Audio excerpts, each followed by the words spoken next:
Әңгімені бастамас бұрын арнаға тіркеле отырыңыздар. Айсара қуаныштан жарылардай болып, үйге асыға кірді. Аттап-бұттап өз бөлмесіне жетті де, есігін жауып, арқасын сүйеп ұзақ тұрды. Көзінде қуаныш, езуінде күлкі. Ақан толқып тұр. Өзінен бір көріс жоғары оқитын. Ақан есімді жігітті сырттай ұнататын. Бірақ тіс жарып ешкімге айтқан емес. Тіпті сездірмеген де. Университетте көрсе де, жатақханада көрсе де, салқын амандасып басын изеп өтетін. Бөлмеге келген соң, айнаға қараса, екі бетінің оты шығып қызарып кететін. Жанында бір бөлмеде бірге тұратын құрбылары да байқамайтын. Бүгін сол жігіт Айсараны киноға шақырды. Жарайды деп, қалай бірден келіскенін өзі де түсінбей қалды. Жүрегі атша тулап, дүрсілдеп барады. Қуанышқа орай бүгін бөлмеде жалғыз екен. Қыздар демалысқа туыстарының үйіне кеткен. Айсара бұл жолы үйіне бармады. Әр барып келуіне біраз қаражат кетеді. Оған шәкіртақысын құртқанша, оны жинап ауылға салып жібергенім дұрыс деп шешкен болатын. Енді кешкісін не киемін деген сұрақ мазалап тұр. Шифонерін ашты. Кілең, ескі құсқы киімдер, сәннен қалған. Оқуға киетін бір түсті классика киімдер. Әйтеуір, ақтарып жүріп анасы тігіп берген қызыл гүлді көйлегін тауып алды. Неге екенін қайдам, Айсара осы көйлекті көп кие алмады. Тек бір ғана құрбысының туған күніне киді. Мұны кисе, барлығының назарын аударамын ба деп қысылады. Бүгін сол көйлекті кигісі келді. Дайындалып жүргенде, тез-ақ кешкі уақыт таяп қалды. Бөлмесінің есігі қағылды. Қазір деп жүре сөйлеп есікті ашты. Қарсы алдында курстасы тұр. Сен бүгін бір кездесуге бармақшы екенсің ғой. Ақан деген жігітпен. Бағана көргенмін сыртта. Асығып үйіме кетіп барам. Айсараға айта салшы, ренжімесін деді. Деп көздері жуыңдап күліп тұр. Мен ендеше. Жарайды, рахмет. Тоқта сұлу қыз. Ақыры киініп дайын отыр екенсіз. Менімен саябаққа қыдырып қайтуға қалай қарайсыз? Жоқ, рахмет, деді көңілсіз. Ойнап айтам. Кәдімгідей көңіл кейін түсіп кетті ғой сенің. Жоқ, мен жай ойнап айтам деймін. Төменде сені күтіп тұр. Рас ба? Иә, мен әзілдеген едім. Қазір барамын, деді. Қайтадан бетіне қан жүгіріп. Сырт киімін киіп төменге түсті. Есіктің алдында Ақан өзін күтіп тұр екен. Қолында 3 дал шоқ гүлі бар. Күлімдеп қарап тұр. Екеуі амандасты да, жігіт қызға гүлін ұсынды. Ары қарай сыртқы есікке беттеді. Айсараның күні бүгін керемет өтті. Бүкіл бір күннің нүктесін осы кинодағы 2 сағат қойып берді. Көздері күлімдеп, ұялшақтап төменге қарай берді. Ал Ақан тым байсалды, сабырлы жігіт. Артық ауыз әңгімесі жоқ. Олар кинодан шығып қаланы жаяу аралады. Бірге отырып кешкі ас ішті. Жатақхана жабылатын уақытта келді. Қоштасып, бөлмесіне кірді. Айсара бүгін ұйықтамаса керек. Бақыттан басы айналып төсегіне киімшең құлай кетті. Ақанды ойлап ұзақ жатты. Киімін ауыстырған да жоқ. Сол күйі көзі ілініп, тәтті қиялы төске елесіп кете берді. Ертеңіне бірақ оянған ол, қыздар келіп қалар деп, тез-тез киімін ауыстырып, жуынып таңғы асын ішті. Әлі қуаныштан есеңгіреп жүр. Осылай уақыт өтіп жатты. Күн өткен сайын Ақан менен Айсараның арасы тым жақындап барады. Қыз жігіт болып жүргеніне де 1 жылға жуықтады. Сөз байласып, үйленетіндерін де шешіп қойды. Осы жылы Ақан оқуын аяқтайды. Жұмысы дайын. Сол үшін осы жылы үйленейік дегенге Айсара көнер емес. Келесі жылы оқуын тамамдап, дипломын алады. Сол кезде ғана тұрмысқа шығамын деп қас арысып тұрып алды. Армандаған күн де келіп, Айсара дипломын қолына алды. Ата-анасы келген ауылдан. Барлығы бірге қуанышты атап өтті. Бір оқпен екі қоянды айтпақшы болып, ата-анасымен Ақанды таныстырды. Ақан сол мезетте-ақ Айсараға үйленгісі келетінін айтып, ата-анасынан рұқсат сұрады. Үйлену оңай шаруа емес, ата-анаң үйімізге келсін, деп Айсараның әкесі бірден рұқсат бере салмай, құда түсіп келуін айтты. Айсара қалада қалып, жұмыс жасағысы келіп еді. Әкесі ауылға алып кетті. Әкесінің сөзінен аса алмай, үнсіз бірге ілесіп кете барды. Ақанмен телефонда сөйлесіп тұрамыз деп қоштасты. Айсара кеткен соң, Ақанның мазасы кетіп, қолы тірлікке бармай, қайта-қайта қоңырау шалып Айсараға тыныштық бермейтін болды. Айсара да Ақанға әбден үйреніп қалған. Бірақ ата-анасының алдында сөйлесуге ұялшақтап, көбіне тұтқаны көтермейді. Ақан көп өтпей Айсараның үйіне құда түсіп келді. Екеуінің де қуаныштарында шек жоқ. Бақыттан бастары айналып дастархан басында бір-біріне көзінің астымен қарап күлімдеп қояды. Қыс айттырып келген қонақтар кешке дейін отырды. Тойдың күнін белгілеп, бәрін келісіп, ұзатылып баратын болды. Көптен күткен той да жетті. Қазақи нақышта әдемі қос өтек көйлек киген Айсара одан сайын құлпырып шыға келді. Өрілген шашын алдына түсіріп сызылғанда хас сұлудың өсі болды. Оның тәтті қылықтарына тесіле қараған Ақан өзгеден қызғанып, қызғыштай қорыды. Сен қыз мына қимылыңмен жалғыз мені емес, жұрттың бәрін есіңнен тандырасың деді құлағына сыбырлап. Не бопты, оған мен кінәлі емеспін ғой деп, қалжыңдаған болашақ келіншегі сықылықтай күлді.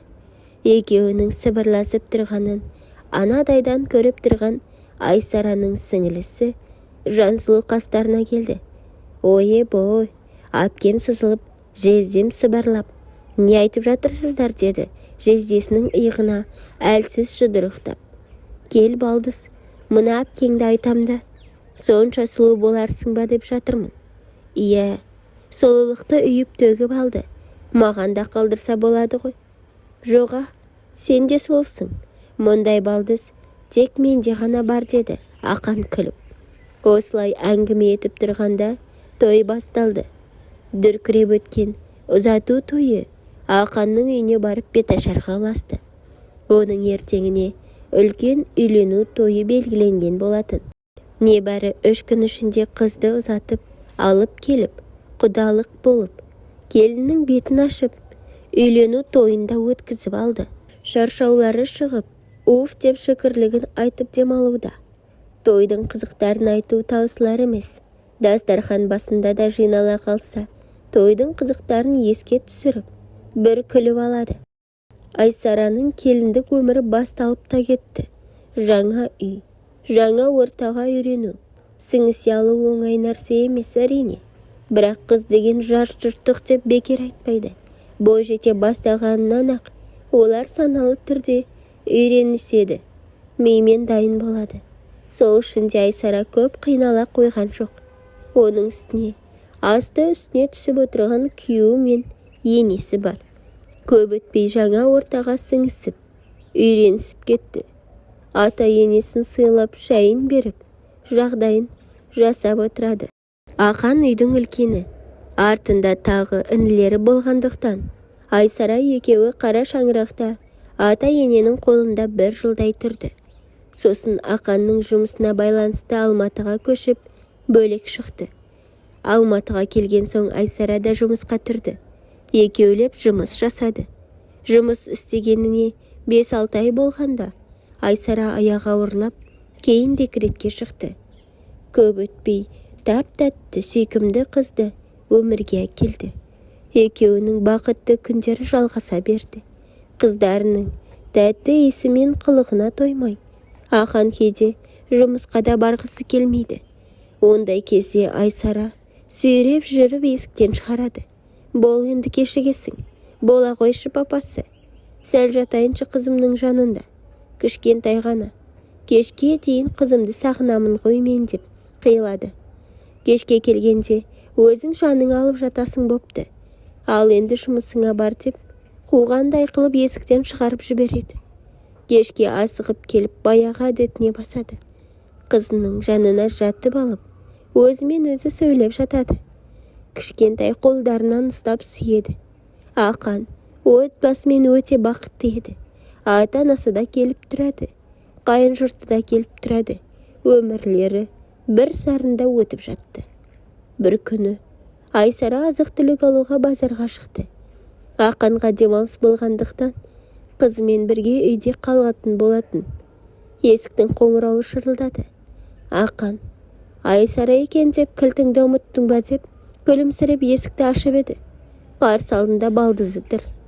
Іш киімшең жүрген Ақан сасқалақтап, кіре бер балдыз, келтірлет деді де, жатын бөлмеге зыр етті.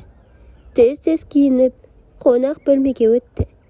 Балдызы кішкентай жиенін көтеріп орындықта отыр екен. Ұялып жүріп, хал жағдай сұрасты. Ауыл ел аман ба? Үйдегілер қалай? Өзіңнің жағдайың дұрыс па? Бәрі жақсы. Үйдегілер тегіс аман есен. Сәлем деп жіберді. Мен осында Алматыға оқуға түстім. Әпкеме айтып едім. Сізге айтпады ма? Жақсы болған екен. Ол жағын естімедім. Солай, біз де студент атандық. Арман қуып Алматыға келдім. Дұрыс жасадың. Мұнда мүмкіндік көп. Болашақ мамандығыңа да, жеке өміріңе де. Біз әпкең екеуміз осында оқып жүріп таныстық емес пе? Иә, деді күлімсіреп балдысы. Ақан шай қойып дастархан жайды. Екеуі шай ішіп, аны-мұны сөз етіп отырғанда үйге Айсара келді. Сіңілісін көріп қуанып кетті.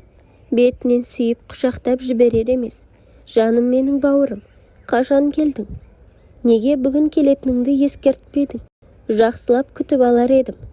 Жақын арада барам дедім ғой өткен жолы сөйлескенде. Тіпті жездеме де айтпапсыз. Иә, айтам деп жүредім, ұмытып кетпін. Айтпаған күнде де жездең сені үйге кіргізбей қояр деймісің жаным-ау. Папа мамалар қалай? Деп аузы жабылмай сіңілісін сұрақтың астын алды. Ақан екеуі оңаша қалдырып, жолдастарымен карта ойнап қайтамын деп шығып кетті. Айсара кішкентай қызын бесігіне бөледі де, кешкі астың қамына кірісті. Ет салайын десем, кеш боп барады. Ертең асайын. Бүгін жеңіл желпі тамақ жасасам ренжімейсің ба деп сұрады сіңілісінен.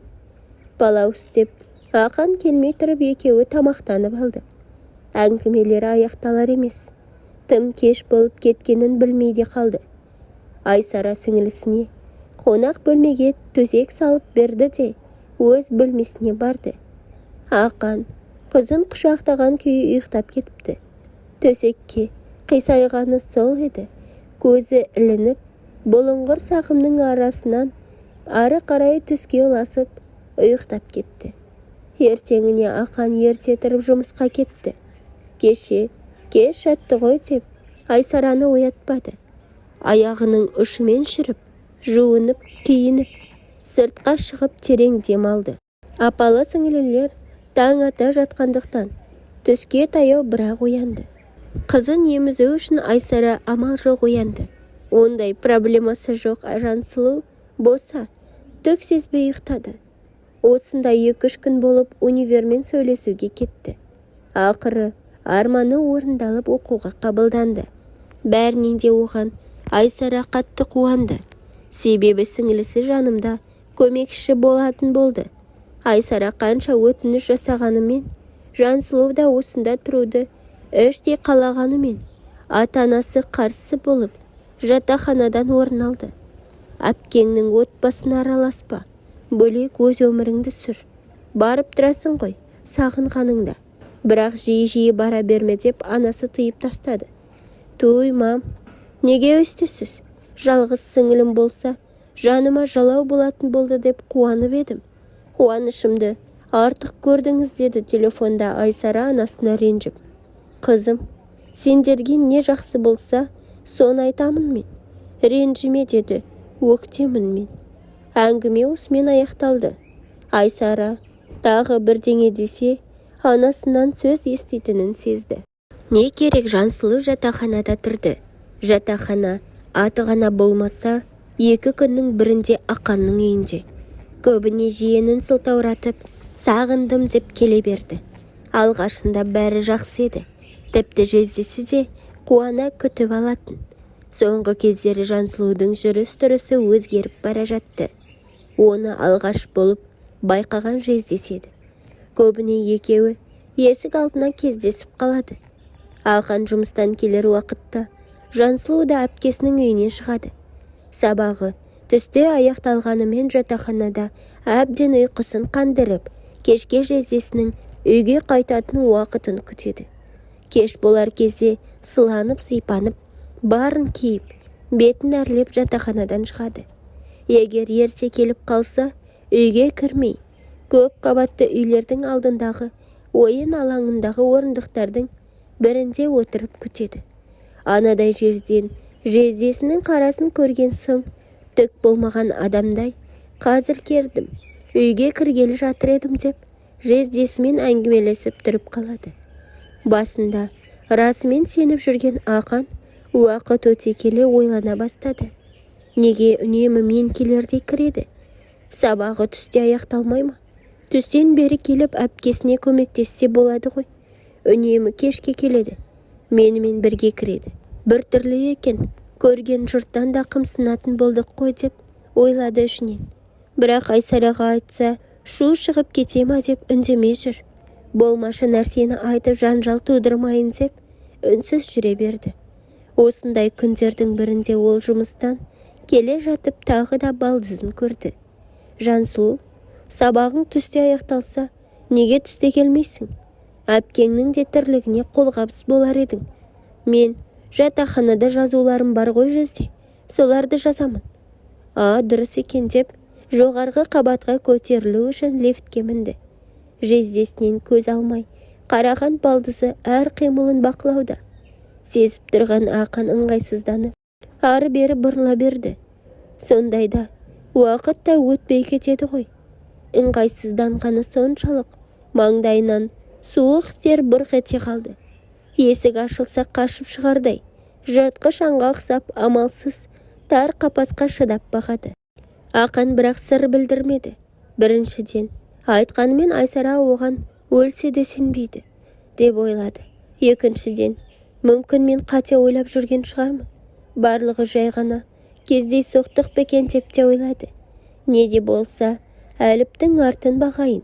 Мүмкін сонда түйін шешілер, деді ішінен. Ақан мен Жансұлу үйге кірді.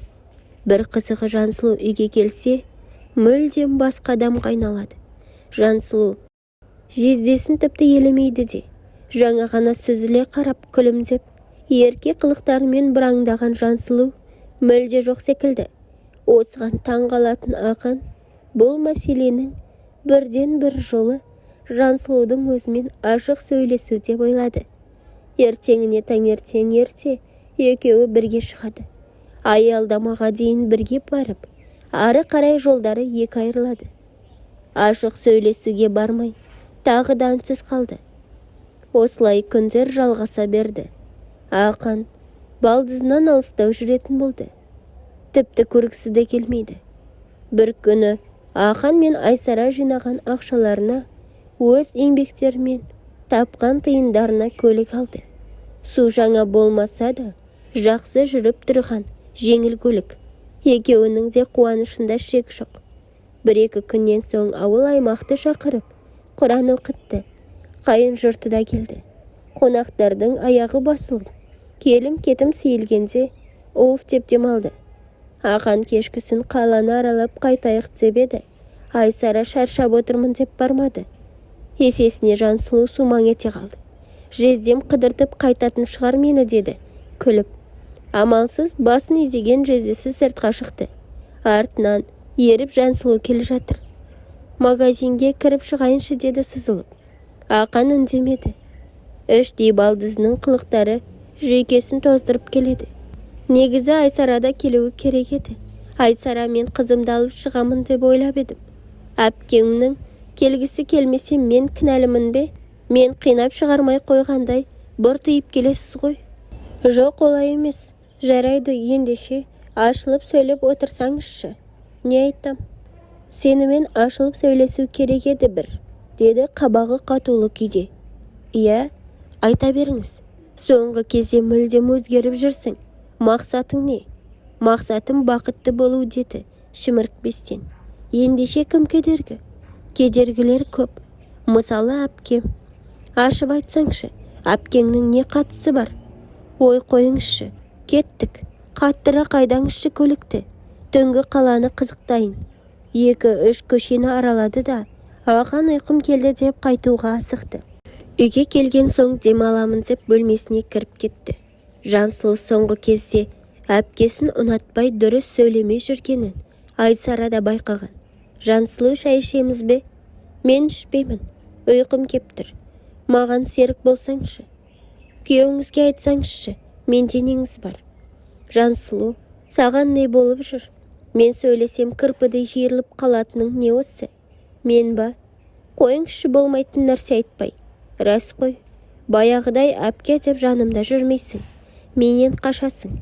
Сөйлесем, дұрыс жауап бермейсің. Не болып жүр саған? Оқуыңда проблема бар ма? Әлде жеке өміріңде? Маған айтсаңшы жаным. Ештеңе болып жүрген жоқ. Шаршадым деп қонақ бөлмеге кіріп кетті. Асханада дастархан басында жалғыз қалған Айсара біраз ойланып отырды. Бірақ ештеңе ойлай алар емес. Сіңілісіне не болып жүргенін түсіне алмады. Жансұлу ертеңіне ерте тұрып жинала бастады. Тез-тез киініп боянып. Әпке, жездем жұмысқа бара жатып мені ала кетсінші. Жездең бүгін жұмысқа бармайды. Неге? Демалыс алған. Үйде демаламын деді. Ойланып қалған Жансұлу. Менің де сабаққа барғым кеп тұрған жоқ. Реферат жазуым керек еді. Аяқтай алмадым. Бүгін точно сұрайды. Қойш, мен бармаймын. Оның не жаным? Сабақтан қалмасаңшы деген әпкесін тыңдамады да. Ойында ештеңе жоқ Айсара. Жансұлу, жездең оянса тамағын берші. Мен Айшаны прививкасына апарып келемін. Жарайды, деді жыңмыңдап сіңілісі. Әпкесін шығарып салды да, ақырын жездесінің жатын бөлмесіне барды. Есік жабық тұр. Ашып қарап еді. Жездесі теріс қарап ұйықтап жатыр екен. Ақырын барды да жанына жайғасты. Біраз жатты да жездесінің қолын ұстады. Жаным, Айша жылап қалмасын я, деді де ұйқысырап балдызын Айсара деп ойлап құшақтай алды. Үнсіз жата берген балдызы іштей сылқ-сылқ күледі. Біраз жатты да жездесін құшақтады. Осы кезде есіктің ашылғаны білінді. Әпкесінің келгенін білсе де үнсіз жата берді. Айсара үйге кіріп бірінші асханаға кірді. Үйдің іші тым-тырыс. Әлі ұйқыдан тұрмаған ба деп ойлады. Қызын көтеріп бөлмесіне қарай аяңдады. Есіктің тұтқасын ұстағаны сол еді. Іштен есік ашылды. Жансұлу шығып келе жатыр. Жансұлу, мұнда неғып жүрсің? Зарядчигімді іздеп едім, таппадым. Сөмкемде қалған шығар. Жездең әлі ұйықтап жатыр ма, деді. Еш арам ойламаған әпкесі. Иә, ұйқысы қаттау. Ештеңе сезер емес деп, бұрылып жымия бір қарады да шығып кетті. Жаным, әлі ұйықтап жатырсың ба, тұрсаңшы. Түс ауып кетті ғой. Сен қайдан келдің, деді. Ұйқысын аша алмай күйеуі. Таңертең Айшаны прививкаға алып кеткем. Енді келдім. Тым кезек көп. Сонда деп ойлап тұрды да үндемеді. Не болды? Ештеңе. Түс көрдім бе мүмкін? Сен жанымда жаттың ғой жаңа ғана. Жоқ, мен қазір келдім. Келсем, Жансұлу осында екен. Зарядчигімді іздепті, деді киімін ауыстырып жатып. Бірдеңені сезген Ақан асханаға барды. Жансұлу отыр екен. Сен бе менің бөлмемде жатқан, деді ашуланып. Тек бөлмеңізде емес, төсегіңізде, деді күлімдеп балдызы. Сенің есің жайында емес. нең бар менде осы? Өзіңіз құшақтап жібермедіңіз ғой. Өшір үніңді. Неге кіресің? Мен сені Айсара деп ойладым. Қойыңызшы жезде. Өп-үлкенсіз. Дап-дардай болып адам ажырата алмаймын дегеніңіз не? Әпкеме айтайын. Қазір кімге сенер екен? Ал әпкем төсегіме неге жаттың десеше? Не деп жауап бересің? Зеретчик алуға барып едім. Өзі жабысты деймін деді. Міз бақпастан. Сен қандай адамсың өзі? Жоғал менің үйімнен. Осы кезде Айсара есіктен кіре алмай, аяғына дейін тыңдап тұрды. Жансұлу, сен неге бұлай жасайсың? Мен Ақанға сенемін. Сенің соңғы кезде мені жақтырмай, өз үйімде өзіме алара қарап жүргеніңді сезбеді деймісің? Ақан дұрыс айтады. Енді келмегенің дұрыс. Жатақханаға қайт деді қатқыл үнмен. Ашуланып орнынан тұрған Жансұлу. Сендер бәрібір бақытты бола алмайсыңдар. Жездеме сен лайық емессің. Оны бағаламайсың. Егер мен жездеме тұрмысқа шыққанда бетіне шапалақпен сарт еткізген Айсара сіңілісінің заттарын өзі жинай бастады. Бәсе, неге келгіштеп кетті деймін үйімізге? Ақанмен бірге келіп бірге кеткім келеді. Сен аурусың. Ауылға барып оқытылып емдел. Мамаға хабарласып айтамын қазір. Ой, білгеніңізді жасаңызшы. Жаным, кешірші. Рас айтамын. Мен ұйқылы ояу сен деп ойлаппын. Білем, Ақан. Соңғы кезде Жансұлудың өзгеріп жүргенін байқағанмын. Саған айтуға бата алмай жүр едім. Ол көптен бері менің қыр соңыма түсіп алды. Бір-екі рет ашық айтқанмын да. Дұрыстап сөйлеспейді. Саған айтсам маған сенбейсің деп ойладым. Қанша дегенмен бауырың ғой. Садаға кетсін ондай бауыр. Менің болмаса да, ертең басқа біреудің отбасын ойрандайды ол. Тоқтату керек. Мамаға айтып жанын шығартамын оның деді. Ашуланып қалш-қалш етіп. Жарайды. Қойш енді өзіңді бас. Саған рахмет. Егер басқа біреу болғанда, өзі жабысып тұрған қызға білгенін жасар еді. Сенің адал болғаның үшін жақсы көрем деді. Иығына басын сүйіп. Көңілдері орнына түсіп біраз уақыт өткен соң Айсара үйіне хабарласты. Ақан айтпа десе де тыңдамады. Ақан душта кезде мамасымен сөйлесіп болған жайттың бәрін айтты. Үнсіз тыңдаған анасы еш жауап айта алмады. Себебі қызының мінезін білетін. Сол үшін басында Ақан мен Жансұлудың үйінде тұруға қарсы болып еді. Ауылда да бір-екі рет жоғары сыныпта оқып жүргенде осындай жағдай болған еді. Әкесіне айтпай тігісін жатқызып, тезірек қалаға оқуға жіберуге асыққан болатын. Енді қалаға жібергеніне өкініп отыр. Әкесіне айтып бір қорқытып алмасақ, мына қыздан бәрі шығады деді соңында анасы. Білмеймін, бірдеңе етіңіздер. Бірақ менің үйіме енді жоламасын деді тұтқаны қоя салды. Біраз күннен соң анасы хабарласып, ауылға келуін сұрады. Жансұлуды ұзататын болдық деді. Айсара түсінбей қайта-қайта сұрады. Өткен жолы анасы Айсарадан болған жайтты естіген соң тездетіп тұрмысқа беріп құртайын. Мүмкін мінезі өзгерер деп ойлап, өзінен үлкендеу жігітпен таныстырыпты. Ақыр аяғы осылай тойғалысыпты. Телефонда тыңдап тұрған Айсара: «Мам, тойды жақсы өткізіп алыңыздар. Мен бара алмаймын. Ақан да бармайды. Бақытты болсын» деді. «Қой қызым, қайтесің енді? Өзін тусам да мінезін туа алмайды екенмін. Амалым жоқ. Әлі жаз. Мүмкін бір-екі балалы болса басылар. Сіңілің ғой. Келіп бақыт тілеп кет». «Жарайды. Тек сіз үшін барамын» деді ауылға. Жинала бастады. Ақанның бармайтыны белгіледі. Сүйреп апарсаң да бармайды. Өткендегі жағдайдан соң деп ойлады. Айсара айтқанындай, Ақан үзілді-кесілді бас тартты. Айсара ғана барып, бақытын тартып алмақшы болған сіңілісіне бақыт тілеп, ішінен жақсы жаққа өзгерсе екен деп дұға тілеп, үйіне қайтты.